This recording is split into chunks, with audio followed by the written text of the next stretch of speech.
All right, so good afternoon and welcome to the workshop Planning for Recovery After a Disaster.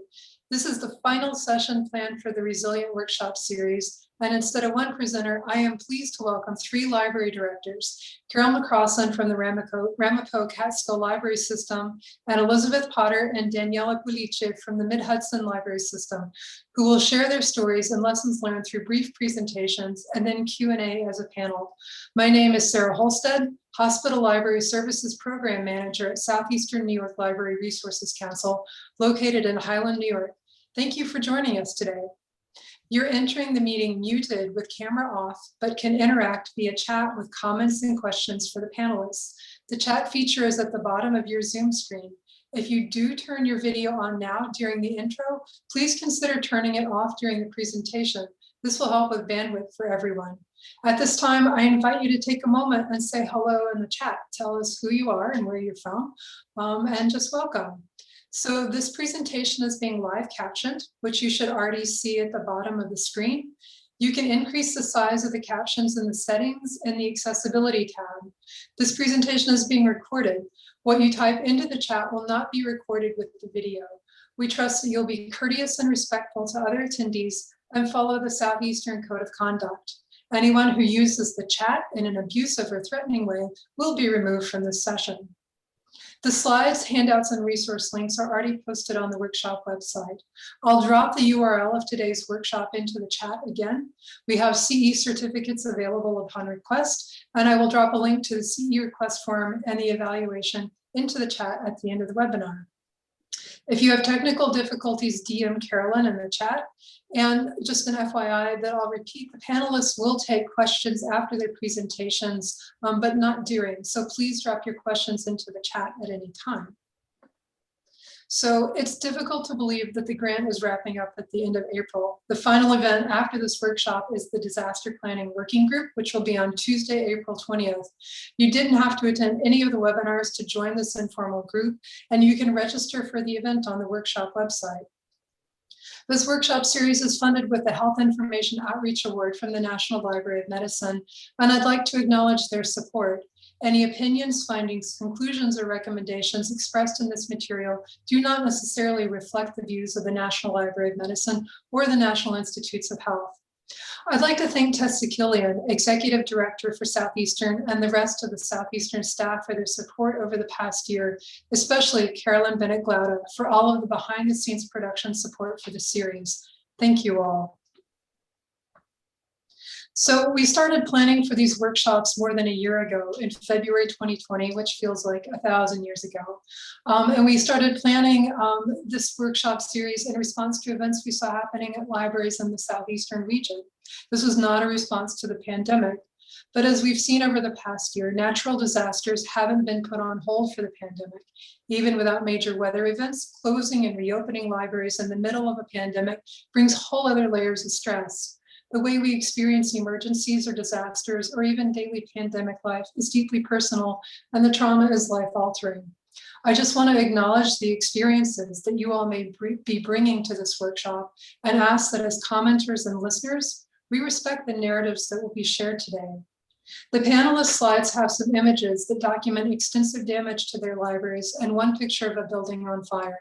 As someone who loves libraries and knows that each of these libraries is a heart of their community, these were really difficult for me to see, and they might be difficult for you too. To that, on this resource slide, I've included a link to a previous webinar in the series, and the webinar is self-care and self-defense and de-escalation. And I put the self-care planners on the workshop website. So since this is my last opportunity, I'll share with you one more time the theme of this workshop series, which is resilient libraries, including staff and facilities, help support resilient communities by serving as a safe space and a trusted source of information, and can help their communities better recover from a disaster more quickly.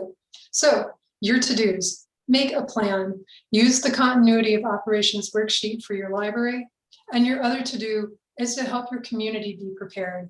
Share the Medline Plus page on disaster preparation and recovery and the checklist and plan from ready.gov. So with that, let's begin with our presentations. Remember to put your questions into the chat, and there will be plenty of time for Q&A at the end. So I'd like to welcome first Elizabeth Potter, who's the director of the Phoenicia Library. And if you're ready, Liz, I will turn the talking stick over to you and we'll get started. All right. Thank you. You can hear me? Yep. Thank you everyone for coming. I really appreciate it. I'm sorry to hit you with this picture. You can go right ahead and show that picture of the library. I'm kind of, as I'm listening to Sarah, I'm thinking we're all in the middle of a giant disaster. You guys have done amazing. And one of the most important things about a disaster is it's unpredictable and chaotic, and it's very hard to plan for. I hope that I can offer some crumbs towards that. I want to ask everyone to just take 10 or 15 seconds to think and imagine, let's say there's a flood and your library is washed downstream. What is the #1 factor to recovering successfully from a disaster? That's really my question. What would it be for you? Just in your mind, come up what it might be. And when I have asked people this, the typical response is money. And I actually think that it's not money, it's not the bulldozers and the carpenters, it's people. And I think the single most important aspect of disaster recovery is the people in your community, your human capital. So I'm going to talk about how to, in the midst of a disaster, trying to recover, how do you inspire and manage your people? Phoenicia Library, I'm going to describe all the pictures because we have somebody who's hard of seeing, is a small library in rural Catskills. We're just going to stay on this slide for a while. And we have had a hat trick of disasters in my time as trustee, clerk, and director. We've had 2 floods, a fire. It's kind of what we're known for. We have, it's a modest population with modest income, and our budget at the time was about $84,000. In March of 2011, as you can see in these pictures of burnt out rooms with books, our library went up in flames. Through some divine intervention, a neighbor was out very late and saw the smoke coming through the building, and we were able to save the shell of the building, and Main Street was saved. But our entire collection was lost, and we were underinsured, operationally underfunded, and only had about $100,000 in the bank. And we knew we needed 8 to 10 times that to recover. We're going to just stay on this for a second. What you do in the first 24 hours is super important. The first thing is your most important human piece is your staff. They are your library, and anyone who's gone through a disaster and lost their building will realize actually your staff is your library. And their main concern, I believe, in that first morning is, will I have a job? There is no building anymore. And you just need to reassure your staff that they will have a job. They're going to keep all their shifts. They won't miss a paycheck because you will need them. They will be very busy for the next 3 or 4 years. Okay, you can turn the slide. So what you do in the first 24 hours is super duper important. If you're at dawn, your library is this kind of a smoldering wreck.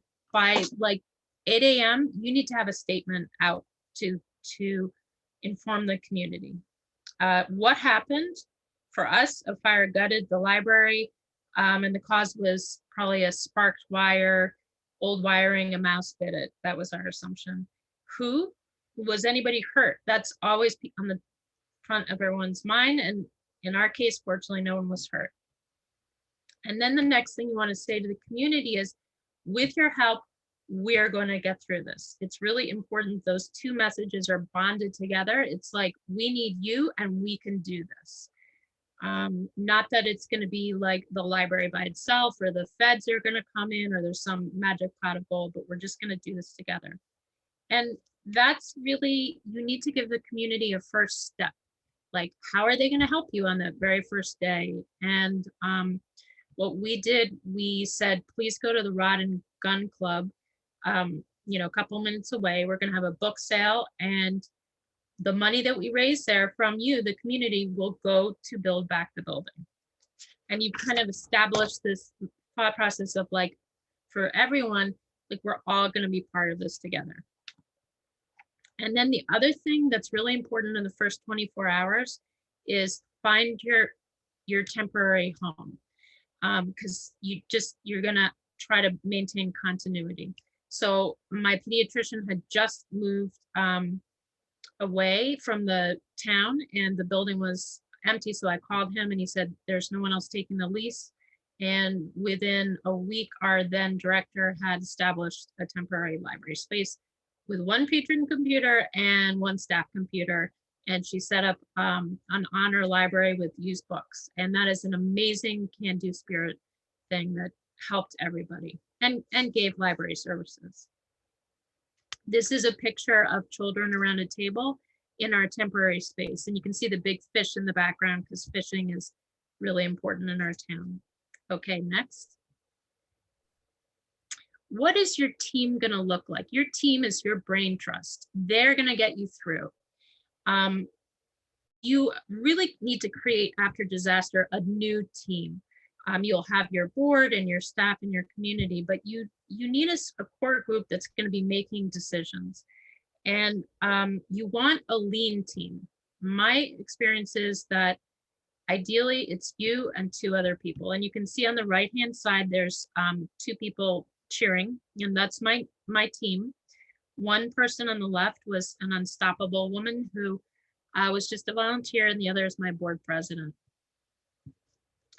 The second thing is, don't be afraid of sidelining people who are kind of getting in the way, to be blunt.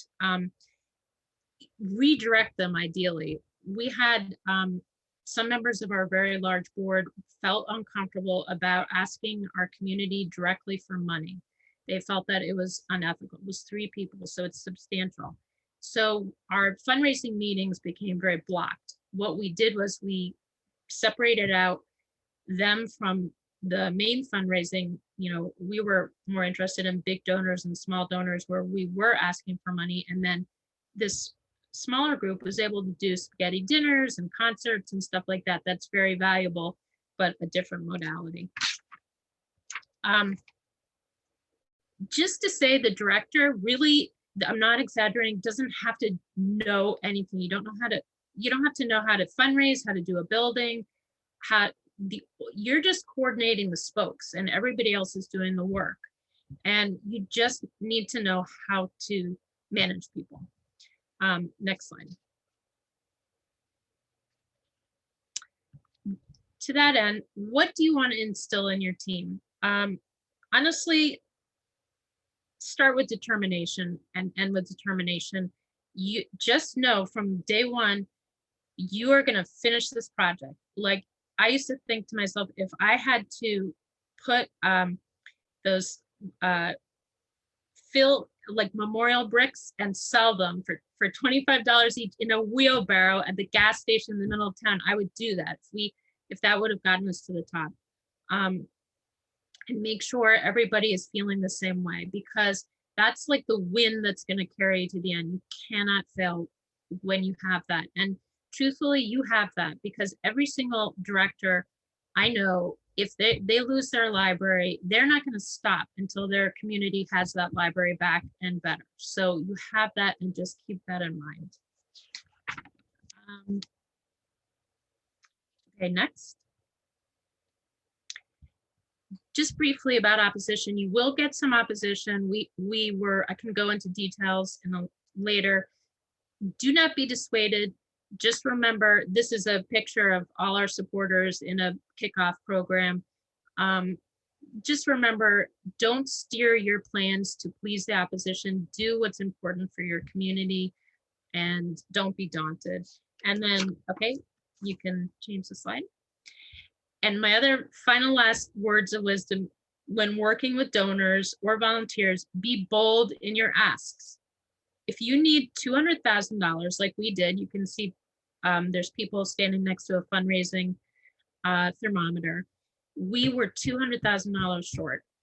I needed that money and I just asked for it. And people can't read your mind. You can't go into a situation and say, oh, we really vaguely need money and stuff.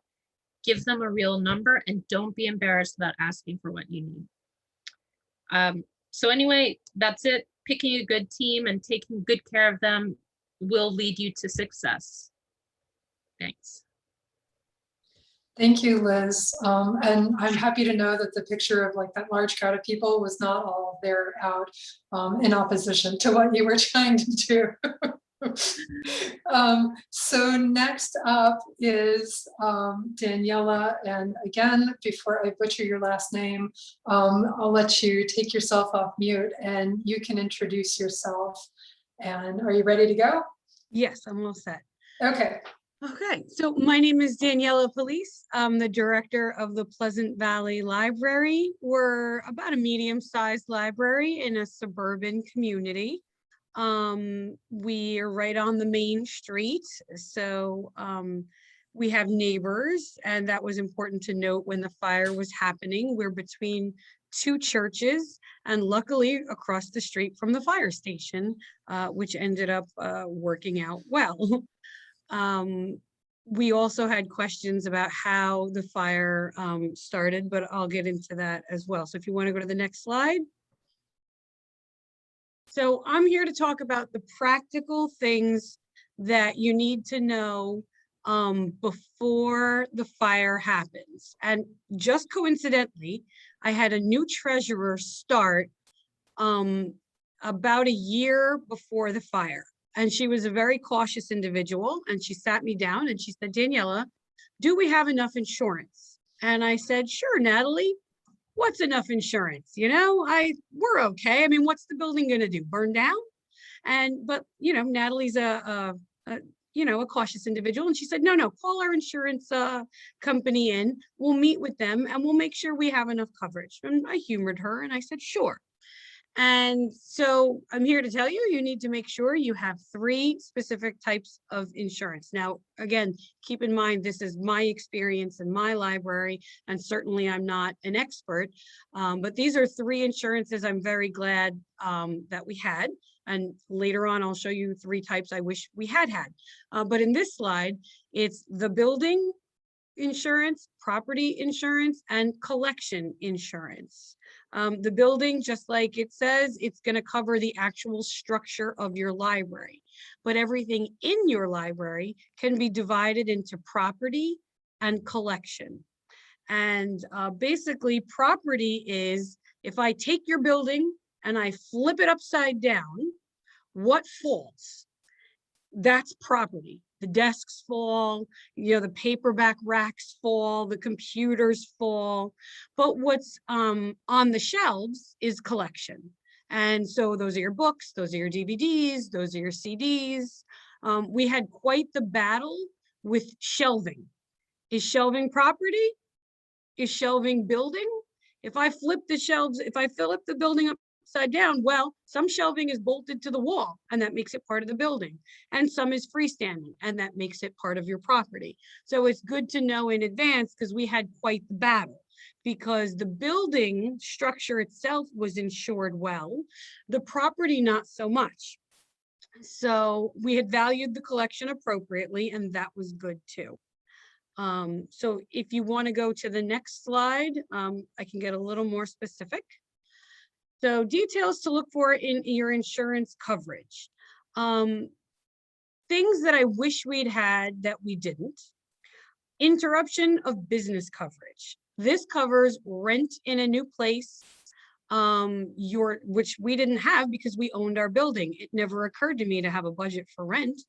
It covers employees working towards helping you set up your new place. Maybe you need a moving company to get some things in there, things of that nature. ADA compliance coverage. So we had a building that was not ADA compliant in the slightest. It had been built in the 1870s.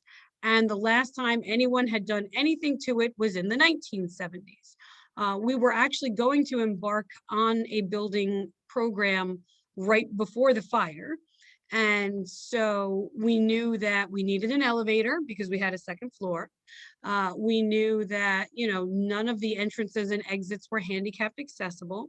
And what we quickly discovered after the fire is that we had to have those things in the rebuild, right? Because we were no longer grandfathered in, but the insurance company didn't have to help pay for any of it because we did not have ADA compliance coverage as an add-on. And actually, as a consequence of that, while we are rebuilding our second floor, we will be unable to use it because we cannot afford an elevator. It's just not covered, nor can we afford a sprinkler system because the town of Pleasant Valley has no public water. So we didn't have insurance to cover a sprinkler system either. And then in terms of collection coverage, while I feel that we listed well the value, I had heard in some meetings, at the DA level, the Directors Association level, some directors who had humongous collections would talk about depreciating the value, and you don't want the value of all that stuff on your books. And, we take out the value of the spine labels and the barcodes because, you don't want to have to bill that to the patron, all kinds of debates on that. But what I'm actually here to say is, it's important you value all of that into the price of the item because the insurance company is going to want to nickel and dime you. And so, okay, you have 50,000 books, that's 50,000 barcodes, that's 50,000 spine labels. You don't depreciate your collection because when it burns, you need a new copy of the book, right? You're not going to go out and onto the Amazon marketplace and try and find a replacement for a penny. No, you have to rebuy 30,000 things, and you're going to have to buy them through Ingram or Baker and Taylor or what have you. So I would say don't depreciate your collection. Try and overvalue it if you can.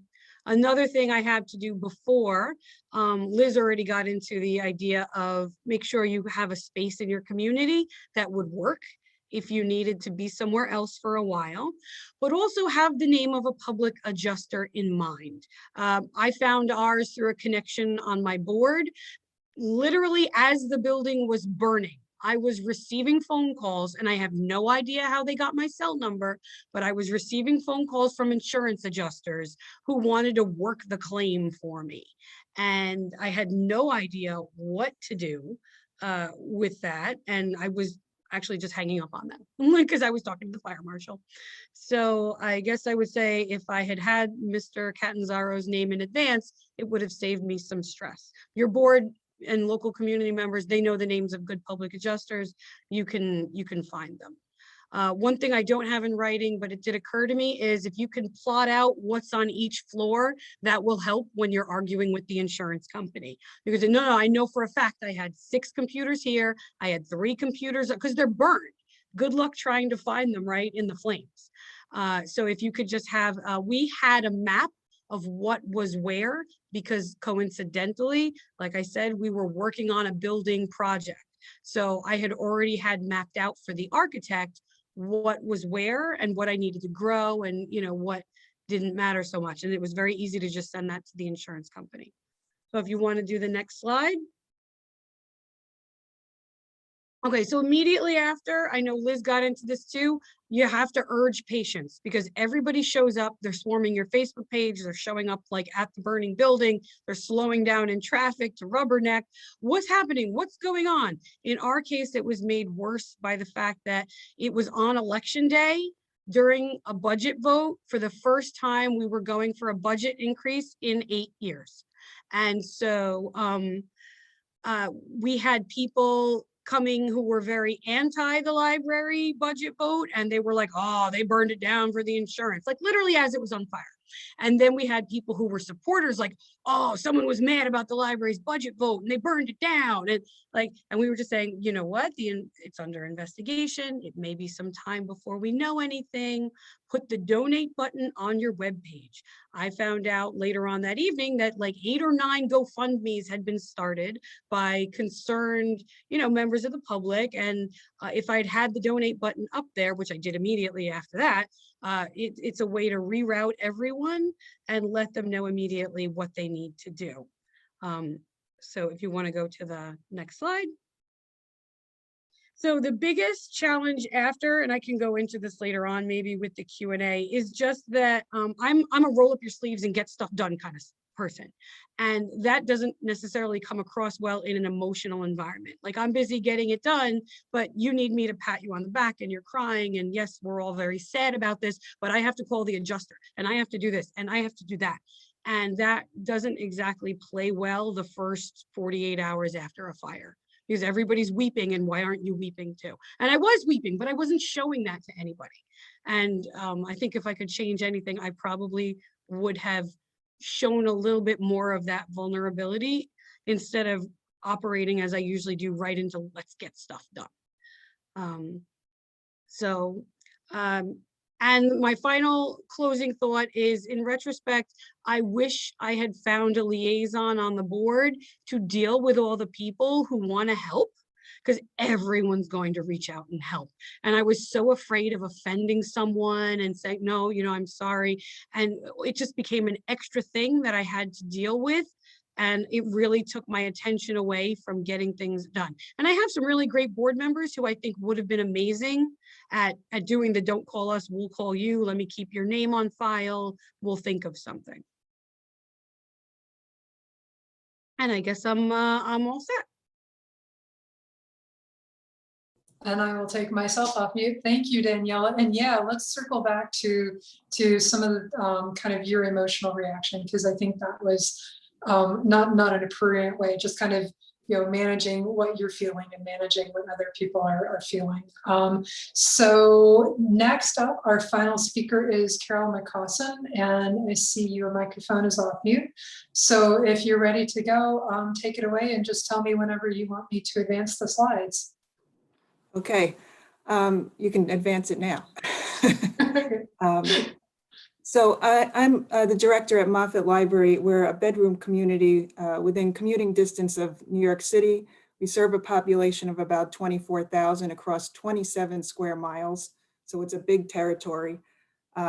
When the town actually owned our building when I first started working there in 2001, they basically, the library did own it. It was built in 1887 as a library, but then in the 60s fell on hard times because we couldn't afford the maintenance on the building. So the town bought it for $1 and maintained it. I would say maintained in quotes, because it had a lot of issues when I started there.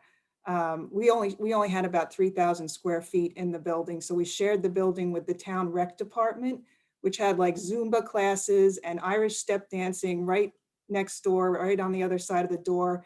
We would be having a book discussion, and they would put the Zumba on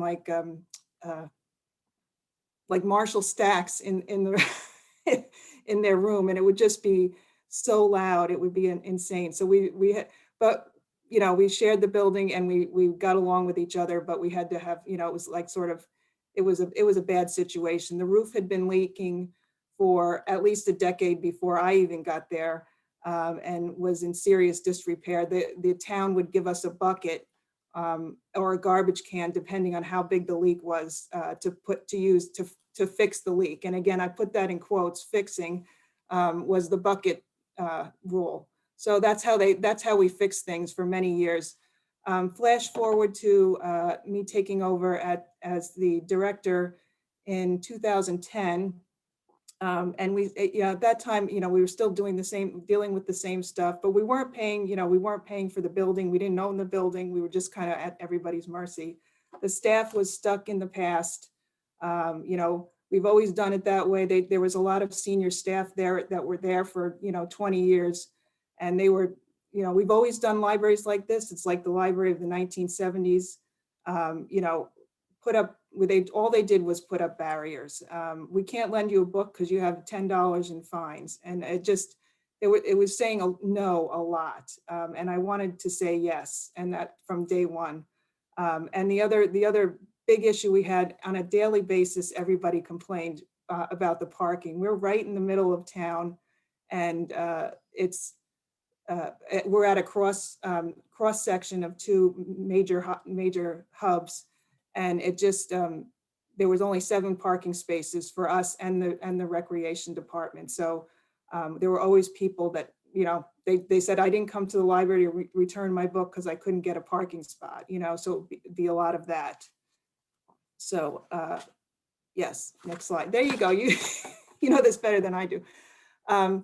Late August 2011, Hurricane Irene flooded the building basement. The main floor was okay for the most part. As you can see in this slide, though, it was this again, we were still having issues with the roof.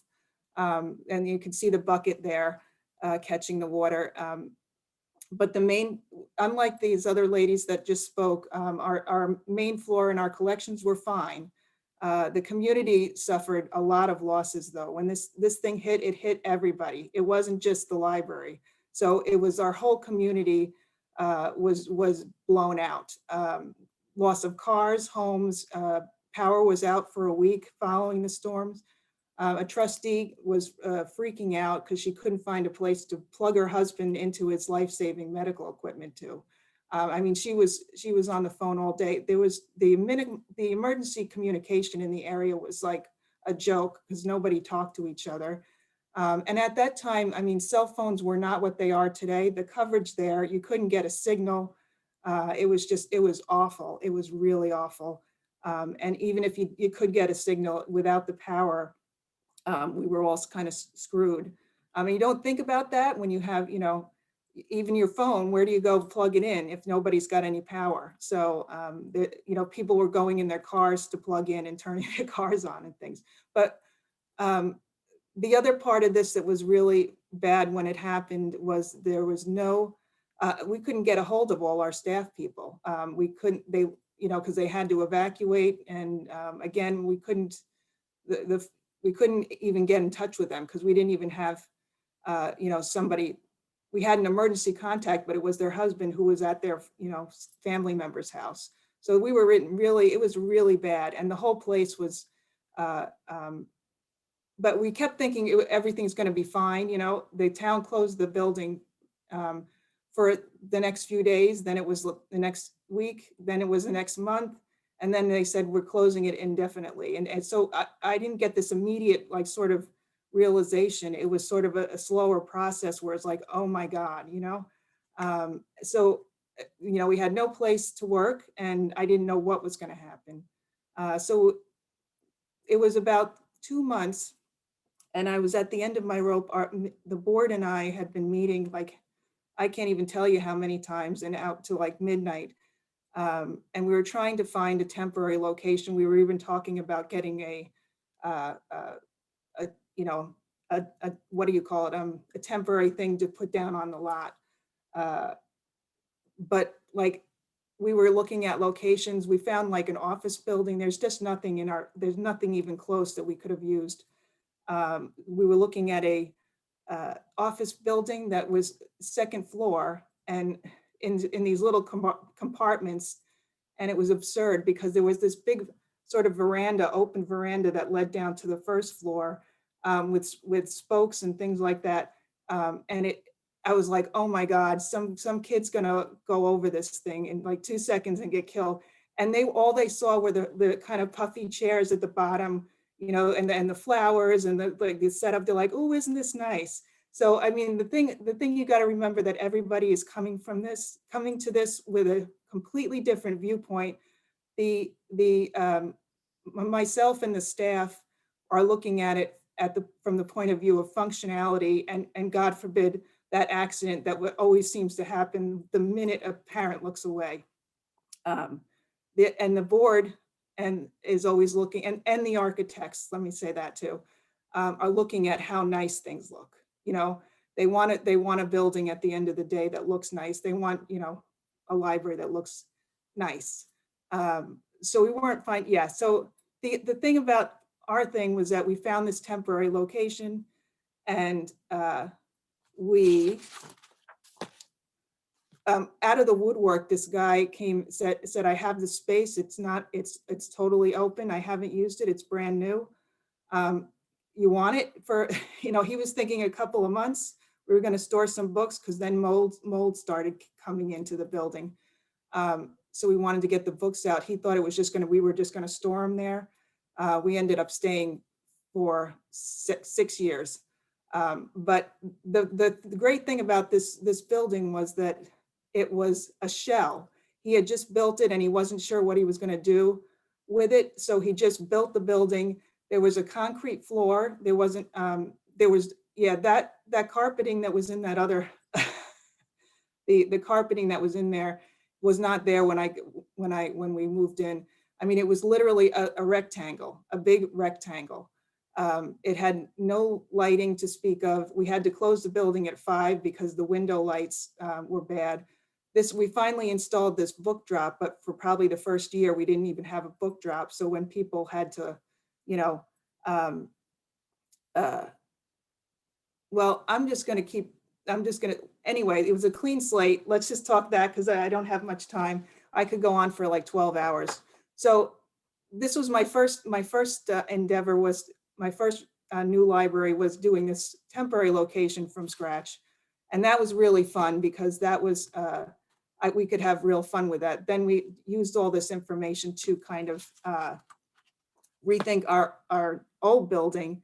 And we were able to acquire the building back from the town because they knew it was going to be something they couldn't do. So we asked everyone what they thought. What do we want in a library? We sent out, a survey. We asked people, we did focus groups. Talk to your community and ask them what they want.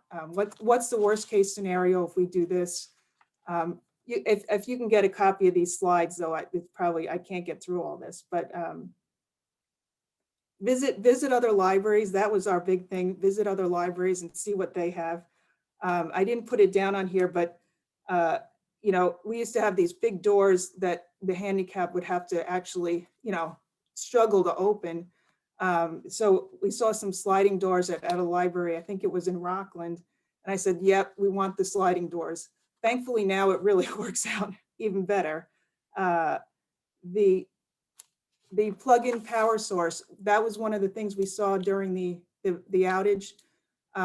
Get an emergency generator, at least, and at worst comes to worst, people could plug their phones into the library and at the library.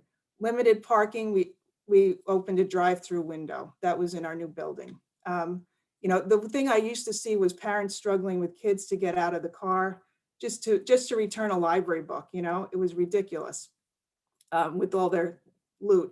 So I guess we're going to that one. But in any event, use all the things that you see that are things that are problems, and think, how can we do that better the next time around, and just try to work together. But things that you think are bad, they can be turned around, and that's really what I just wanted to say. And there's a lot more, but that would be another 2 weeks. Well, and so sorry to kind of push you to the funnel there. But let's, the thing I did want to finish, people being able to see kind of the under construction and some of the before and after pictures that you put together.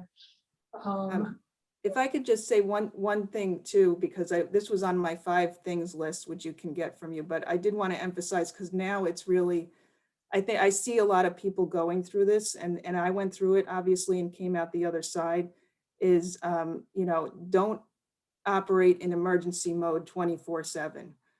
Split your work life and your home life very, very clearly. Don't set up notifications on your phone from your work email. I'm telling you, it when you start working at home at the same, you don't stop and you just stress out, that's when things get hairy. And I'm seeing it a lot now. And especially since we worked at home for like a bunch of months during this pandemic, think about get a life outside this job, because this job is just a job, and you do it for 8 hours a day, but it's not your life. Find out what your life is. That's it. All right, thank you, Carol. I know there's like each one of you, we could have, you could talk for an hour and that would be fantastic, because there's so much that you've learned and done. And so I just wanted to end on like, this is kind of the, redemptive picture. And I'll flip to the thank you slide. But in a minute, I'm going to stop screen sharing. And so I have a couple of questions to get us started. But I would invite people at this point in time to put questions into the chat, and I would be happy to read them out. And I can, like, if the panelists want to like refer back to something on the slides, I can start the screen share again if we need to. But let me find my notes. So one of the practical questions that I had was, and I guess this is directed more towards Daniela, should you make sure that all your shelves are bolted to the wall? Like, is that the direction you want to go in? Yes. Okay. No, actually, we got more money for shelving that was, property tended to be the thing they devalued the most. And instead the building and the collection, because we had put an appropriate amount of value on it, because they're never going to give you 100% of what you had valued ever. So if you can overestimate what something is worth, then when they try and talk you down, you end up somewhere towards reality. And I know that Liz had said that, luckily a neighbor had seen the fire and that stopped it from spreading. But what our insurance adjuster said was, man, if only the cleaning company had been half hour later, you'd have had a nice total loss on your hands.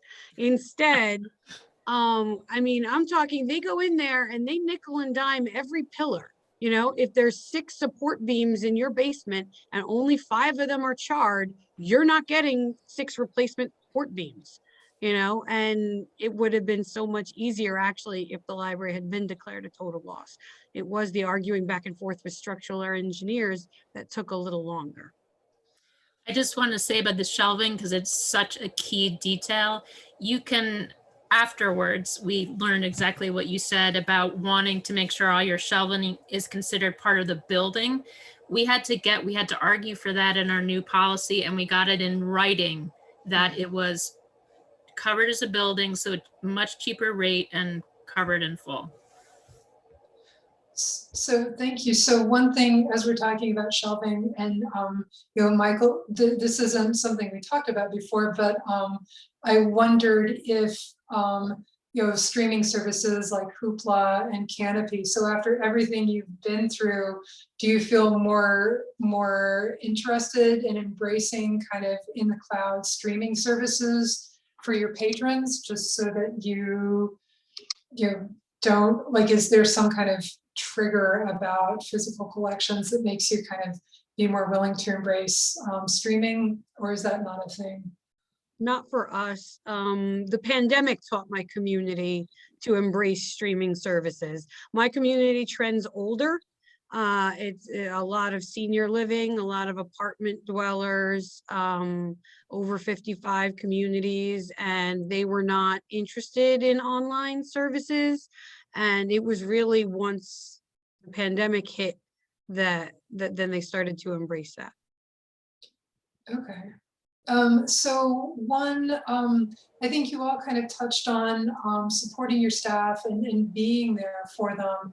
And I wondered if you each could say a little more about what you did, and was there a transition of staff through this? Did you find some people who just they couldn't deal and had to walk away? And let's start with Carol on that, if you're. I mean, there were some that just couldn't deal with the change because it was just nonstop change. And I didn't get a chance to talk about it, but I went through decision fatigue and at some point, it's just like every day, it's like, what do you want to do with this? What do you want to do? And it was just like a constant barrage. At some point I just said, why don't you guys figure out, like, what do you want? What do you think would be the best way to go? And once you involve your staff in those decisions, and you say, what's the worst that could happen if we try this? And if the worst happens, then you know what, you try something else. And we kept having that kind of those kinds of conversations over and over again, but they took ownership of all these decisions. And that really, really was the tipping point for all of this. And the people that couldn't deal with the change left, as they did with this pandemic. I mean, we had a bunch of people leave, as we were going back to transitioning back to the library. We had, I'm sure everybody else had those people too. They just said, you know what, I can't take it. I'm out. And it was the best thing for them. And that's what you got to understand. Everybody's coming at this from a different point of view and what they can take. And we were lucky during the whole transition to the temporary location and then back to the building, in that the people that couldn't deal with it were gone, and the people that could just kept doing, and that because it was there, now it was theirs. So, yeah. Thank you. So Liz, you're part of your presentation, well, a lot of your presentation kind of focused on the human side.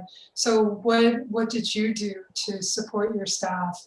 And did you have people kind of fall away or not? No, we were we kept our staff all the way through. One of the things that I did, it's very similar to Carol, is that I involved them in the design process, because they really, working at the circulation desk, working with the public, they knew exactly how to design that. So there was some input in that. But I would say that's really escalated for us, like Carol, during the pandemic, where, as there were so many decisions and safety questions during the pandemic. We went to a shared democratic decision process making as a staff. And we met at the beginning twice a week on Zoom, so you could get everyone together, and then eventually in the fall just to once a week. But every step of the way, we would just take a straw poll, like, are we ready to, are we all feeling safe to move from curbside to, limited appointments in the building? And we would discuss this and say, well, we're not ready. We're not feeling safe collectively. But we want to revisit it in 4 weeks. And that really took, I think I trusted them. We came to better decisions, and also took some of the burden off me.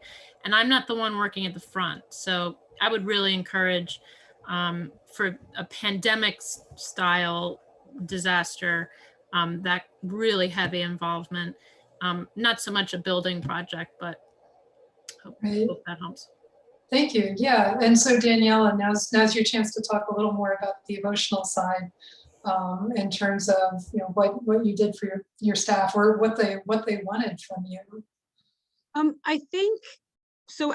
So the building caught fire at 6:30 in the morning. We all showed up to work, and we all stood there watching it burn down. And everybody's standing on the sidewalk crying. And I'm meeting with investigators, and I'm doing, insurance type questions, and the state police were there, and Sue Serino showed up, and Mark Molinaro showed up, and everybody's wanting to talk to me and ask me questions. And meanwhile, my staff are 6 feet away from me, and they're crying. So I found out later that towards the end of the day, my head of circulation took everybody back to her house. And so when I looked up, because it was too dark to stay outside anymore, I was like, where did everybody go? And I checked my phone, and, Valerie had said, we're all at my house if you want to come. And I found out that, she'd made cheese and crackers for everyone, and chili, and they were all commiserating and crying. And like, I had kind of missed all of it, but they appreciated that I was getting stuff done. It's not that anyone was like mad, like, oh, that Daniela being all insurance-y. But in retrospect, I wish I had immediately turned to Valerie and said, hey, Val, do you mind, doing this? It was fabulous that she took it on her own. But if she hadn't been that kind of person, I wonder if everyone would have begun to scatter. And then the very next day, my board president called a meeting, inviting the staff, and immediately reassured them that, of course, they would have their jobs, to Liz's point. And the funny thing is, it hadn't occurred to me to reassure anybody of that, because of course they were still going to have their jobs. And so that he saw that vulnerability and then announced it at a meeting turned something on in me to stop focusing sometimes on the next step of how we're going to reopen this building, and to move more towards involving them in the process as well. I do have to say, we lost one clerk. So we have 8 staff people, myself included. One clerk was relatively new. So she kind of I did not have the ability to manage her while all this was going, and I did let her go. Another clerk, got another job at a close by library. It was hard to find a lot for the clerks to do. Instead, because they're used to checking in and checking out and things of that nature. Instead, the professional staff, the children's librarian, Valerie, the head of circulation, myself, my assistant, we definitely had goals and things in mind to do. So we did lose 2 clerks. I would say that it was actually kind of similar for the pandemic. It's harder in a pandemic to find things for the clerks to do. So we'll pause for a minute. So thank you. This is like fantastic so far. And I'll just remind the audience, like, I've got questions and I'll keep asking, but if people, if you have a burning question, and I think I've got the chat all set up. If you have a burning question, like, pop it in the chat and I would be very happy to read it out. So while we're waiting for that, one of the things that I observed, like, as you were all talking, like, you've all got, or you're in the process of getting, in terms of Pleasant Valley, but you've got new buildings. But so the thing that you didn't really talk about is the rebuilding process. And you're not talking about the building, you're talking about the people, either your staff or your community. And so I just was like, yay, libraries. So I just wondered, like, is there anything that you want to say about the rebuilding process that you didn't get to say in your presentation? Because I know Carol had maybe a slightly different path, but is there anything that you learned in the design and build that you want to share about that process? Yeah, go Liz. I'm just going to say again about the people, you're going to want to have a separate building committee, separate from the board, and clearly have the board vote on what are the powers of this committee. And again, it should be a pretty small group of people, 3-4 people, and empowered to make decisions up to a certain amount of money during the build, because otherwise, whenever there's you get a call from the builder,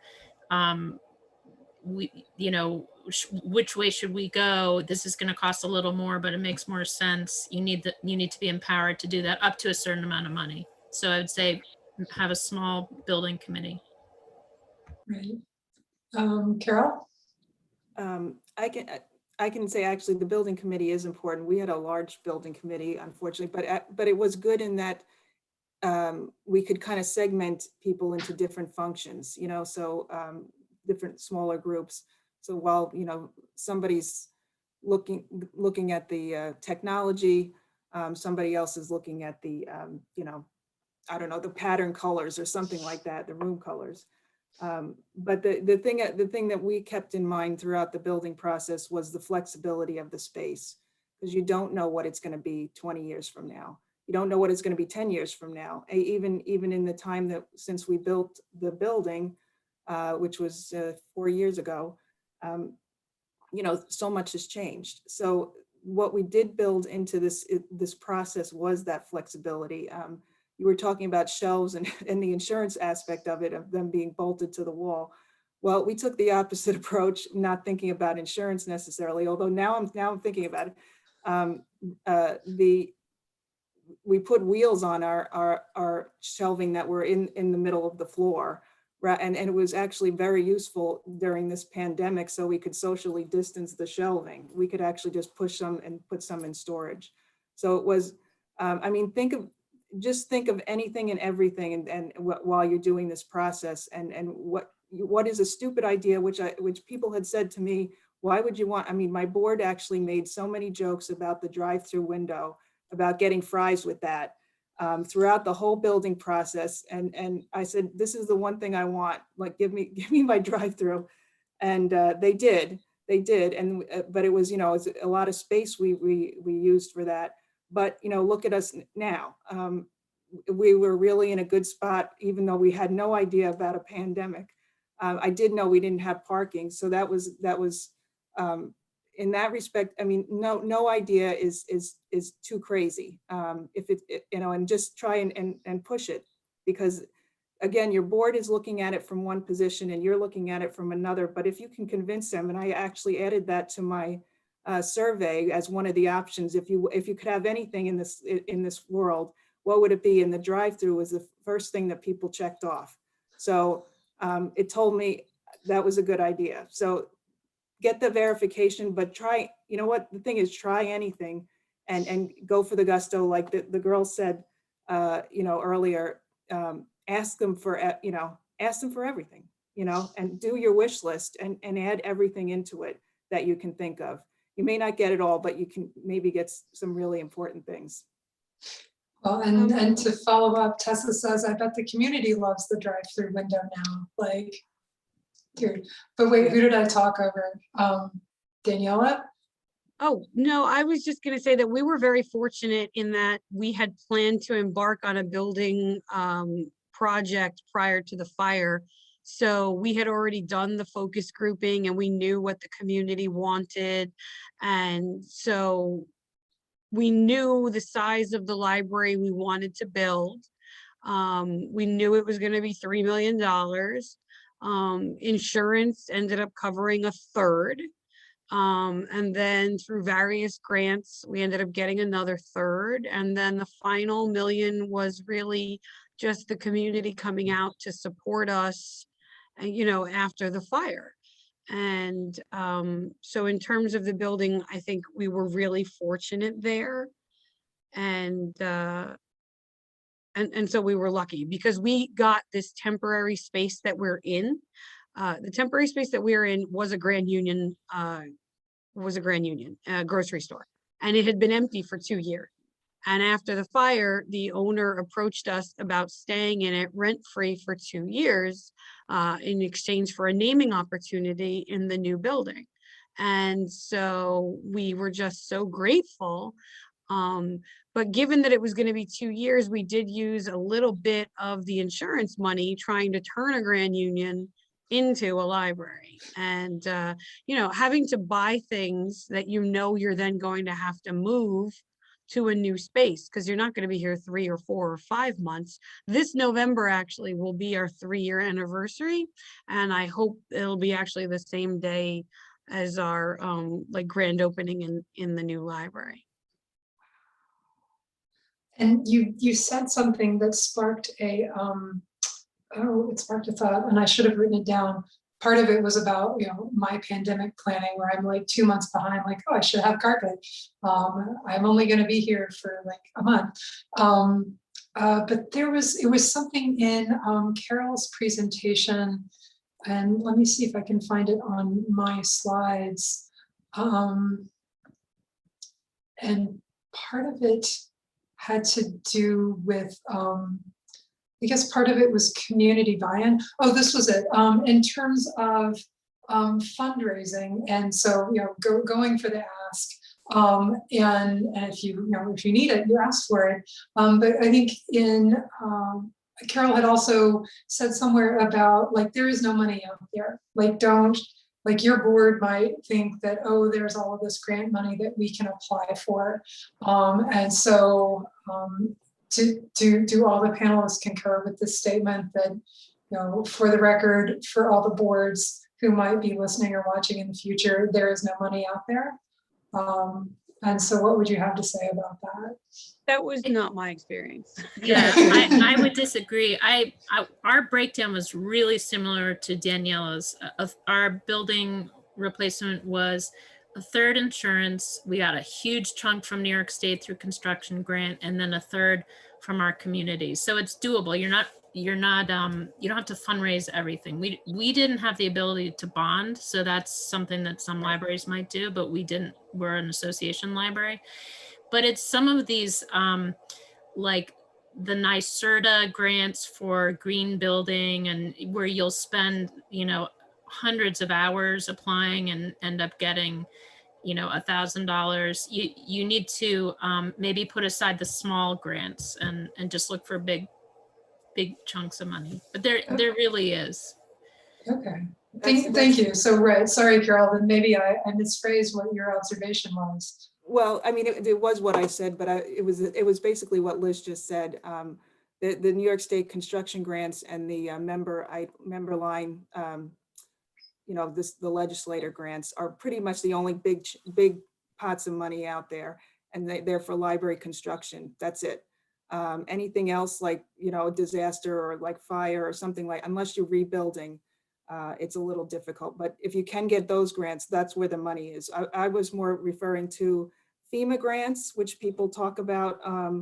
And during that time, Hurricane Irene, all they talked about was FEMA, oh, there's money out there. I can't even describe to you the tragedies that I saw occurring in the homeowners and business owners in our community were getting pulled round in circles and around in circles, and they got nothing. They never got anything. I didn't hear of one. I think one person got their house, bought back for like, probably a third of what it was actually worth. And that's it. You know what I mean? And so you fill out this paperwork. I had my board member, one of my board members, and I love her dearly, but she's like, you don't know that you could get some money from this. So just, try. So she kept kind of urging me to try for this FEMA grant money, which was supposedly in large supply out there. And I have a folder that's 6 inches thick with paperwork that I sent back. And the funny thing is we ended up getting, I think it was around $350 at the end of it all. And every time I thought, we were done submitting, they're like, okay, we got everything's great. A new person would be assigned to the case, and we'd have to do the whole set of paperwork over again in a little slightly different way and resend it to the person. And then we'd send it in, and then they'd say a new person is now in charge of that. So you're gonna have to redo the whole thing. We ended up getting about $350. About a year later, we got a letter from them saying they had de-obligated $250 of it, and we had to send them a check. So that's where I said there's no, when they come up with, and then NYSERDA grants, I have to agree, the same thing. I think we got a couple $1,000s. I think it was like $8,000 or something because we put in energy efficient lights. It was ridiculous. So yeah, that's what that was what I was referring to.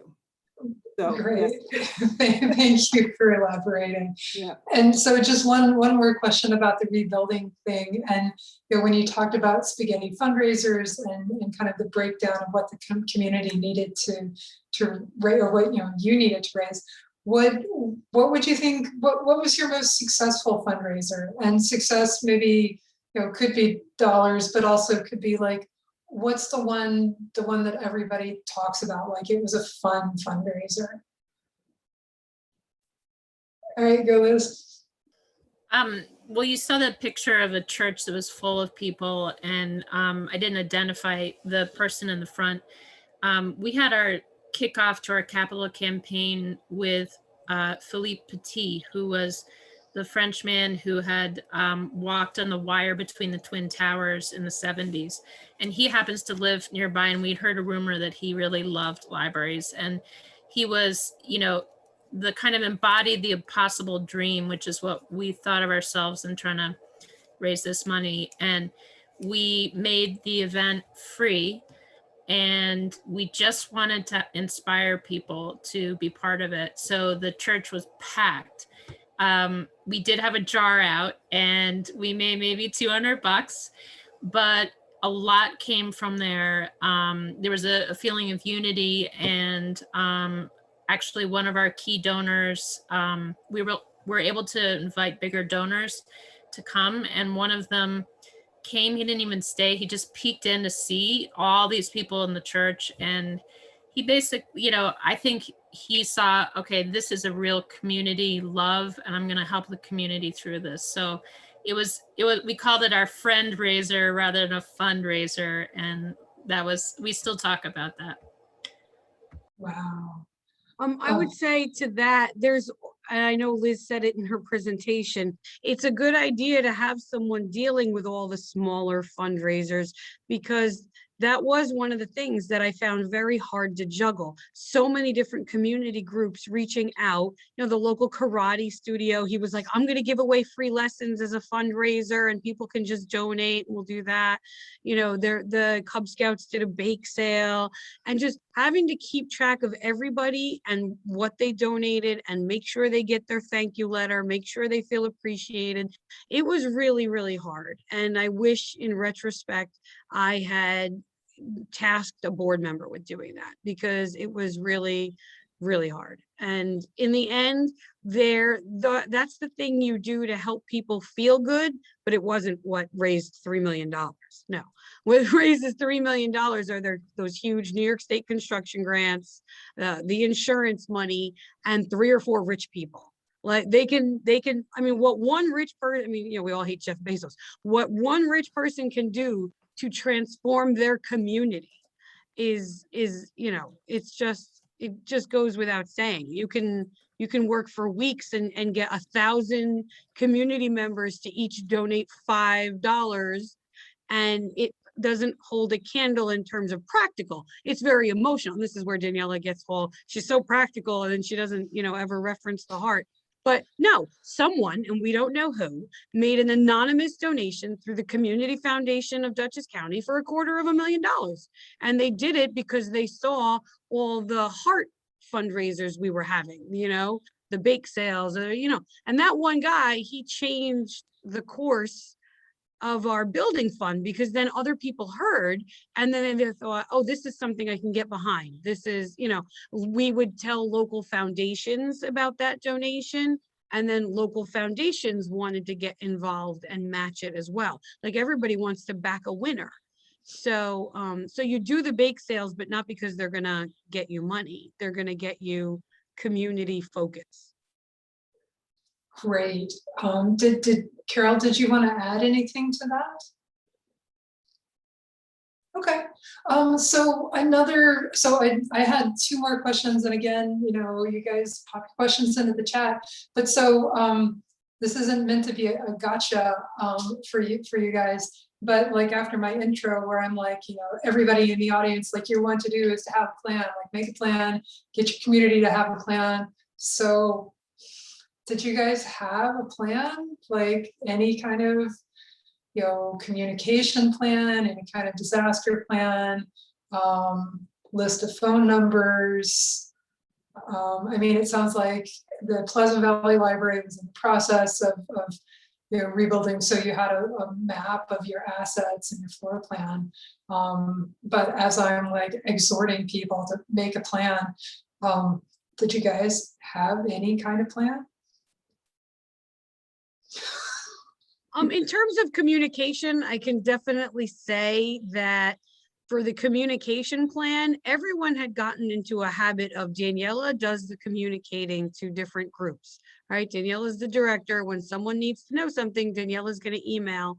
And that didn't work so well when there's an emergency, because you're not always available every minute of the day. And I wish that I had a liaison on my board that I would just have to tell that one person, and then they would juggle the other 12 board members. Because what would happen is every morning I would send an email out to the 13 board members. Here's what's happening right now, because they all want to know immediately. Well, what are you doing today? What are we doing tomorrow?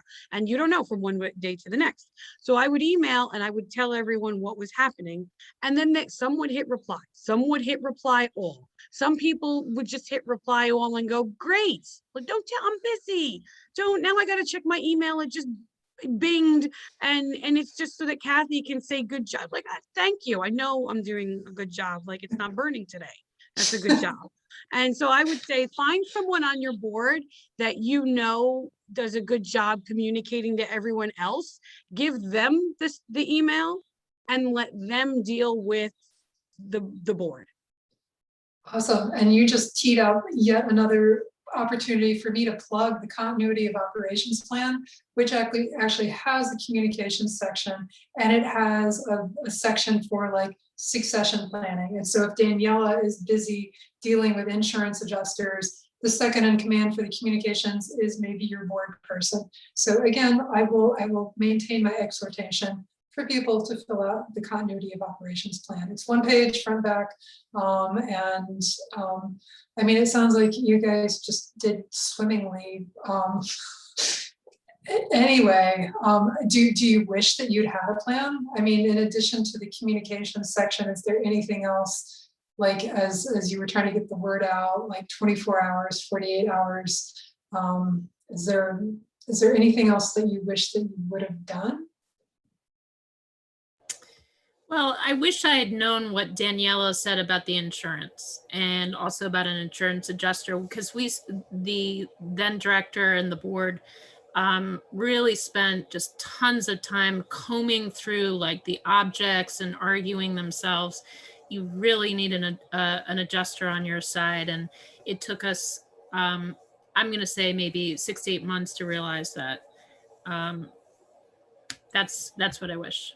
Right. 1 week of Daniela trying to argue with the insurance company. And I was like, you guys, I'm a librarian. I'm gonna go to bat for the music CDs, but Jerry don't want to hear it. Jerry was the guy I was arguing with at Travelers. I was like, you need a professional.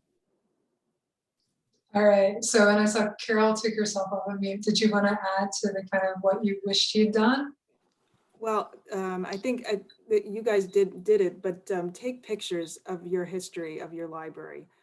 Even if it's not a disaster, some disaster could happen, and you need to see what it looked like before that. And the same thing with the inventory, but you know, we don't think about it because we're living through the history, but you're actually living history. And if you don't ever document it, you lose that. And people need to know this, you know, what happened to the library and whenever you had the fire that you had. I think you said it was 2011. People need to know when that happened and what happened afterwards. So taking a lot of pictures and actually print them out. Don't just leave them on your computer so they can be erased someday. Print them out, you know, old school, and just make sure you have them someplace safe. Oh, that reminds me, my children's librarian was very concerned about images of the fire because of the kids. She would insist, because I didn't think about it at all, but she would insist that we always put like a trigger warning before each of the photos. We had a photo album that we kept at the circulation desk for the morbidly curious.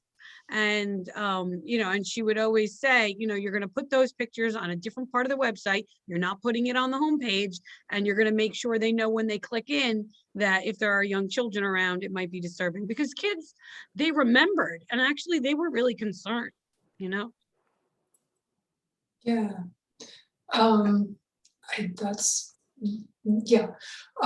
So I'm going to head towards wrapping it up. And so one of the kind of final, it's a two-part one. So how did you grow, or what did you learn about yourself as a result of this? And then how do you know when to stop? And I know we talked about this a little bit before, but kind of, you know, what did you learn about yourself, and have you stopped? When do you stop? And I see everybody. All right.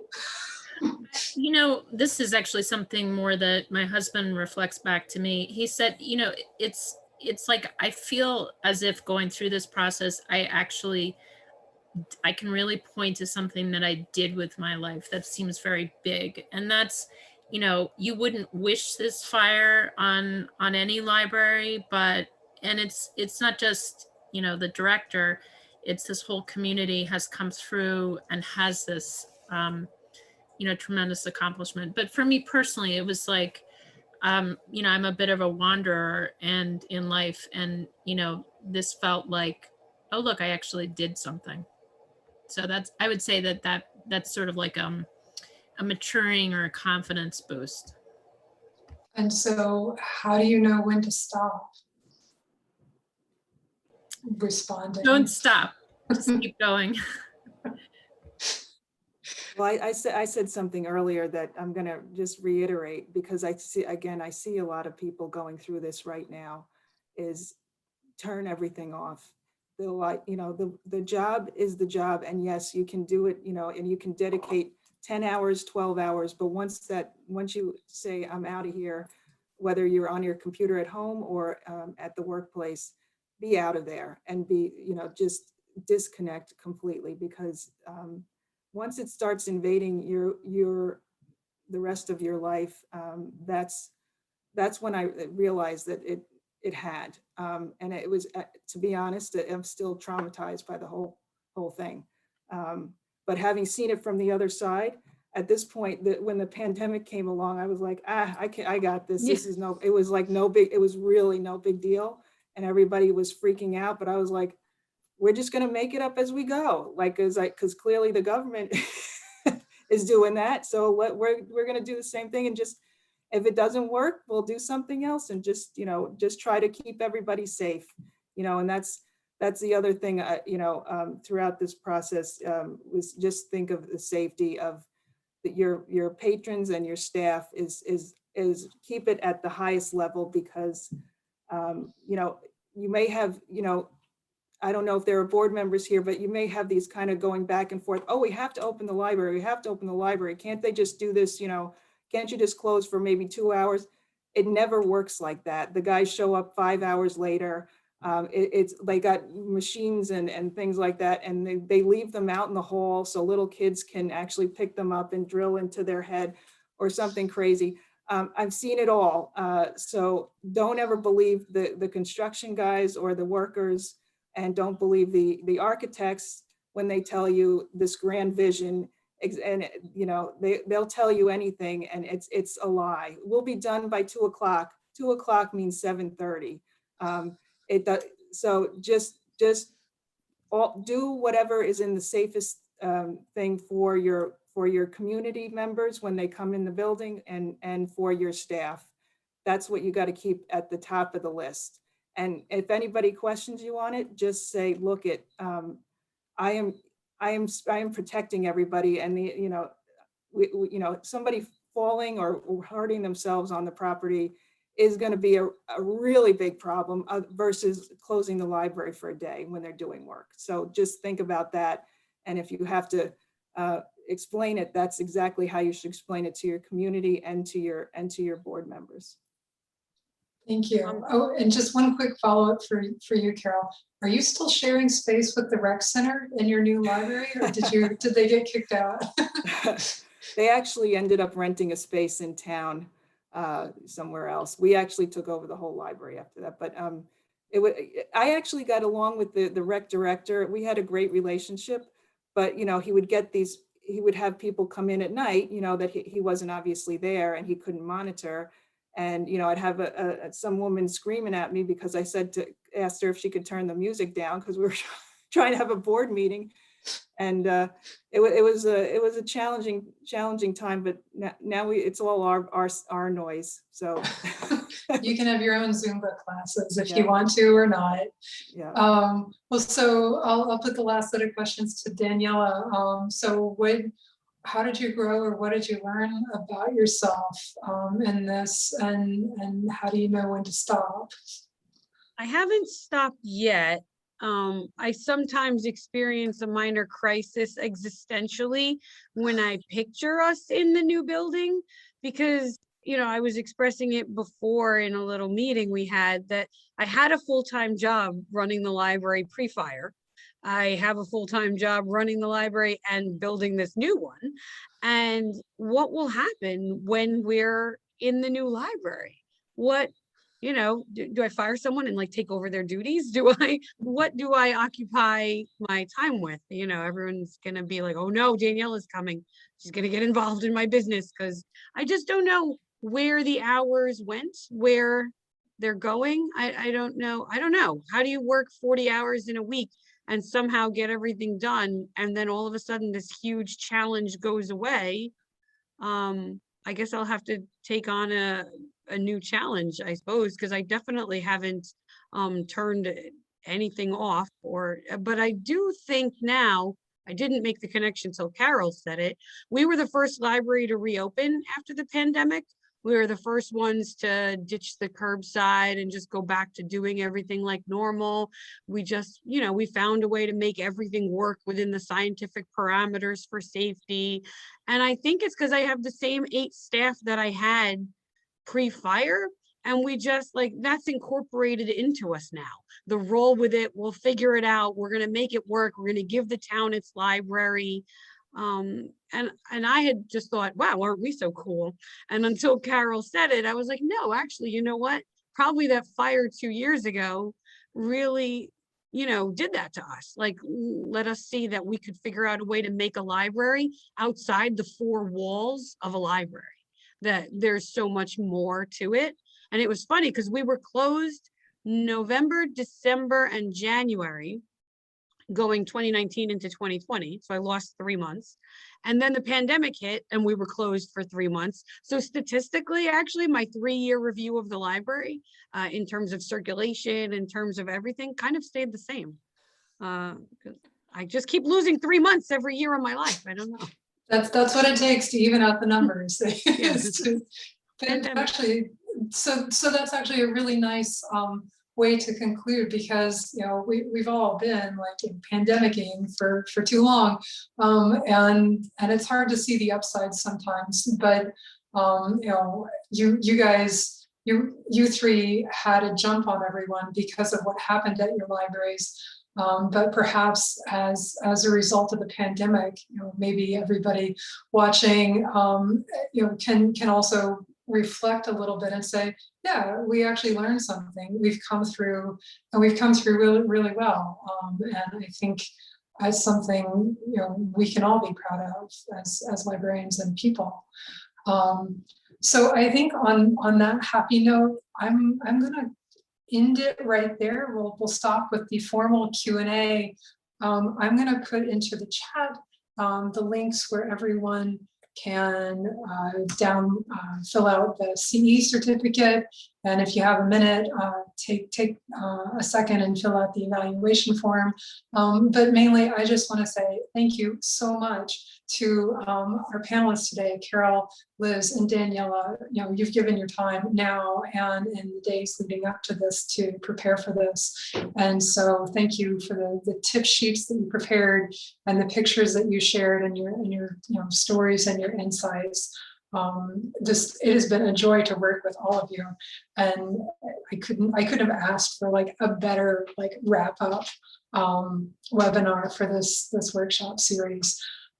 So just again, thank you for your time. Thank you to everyone for being here today, and we'll leave the meeting open for 5-7 more minutes. But I think we're a wrap, and so Carolyn, if you want to stop recording, go for it. And feel free to take yourselves off mute and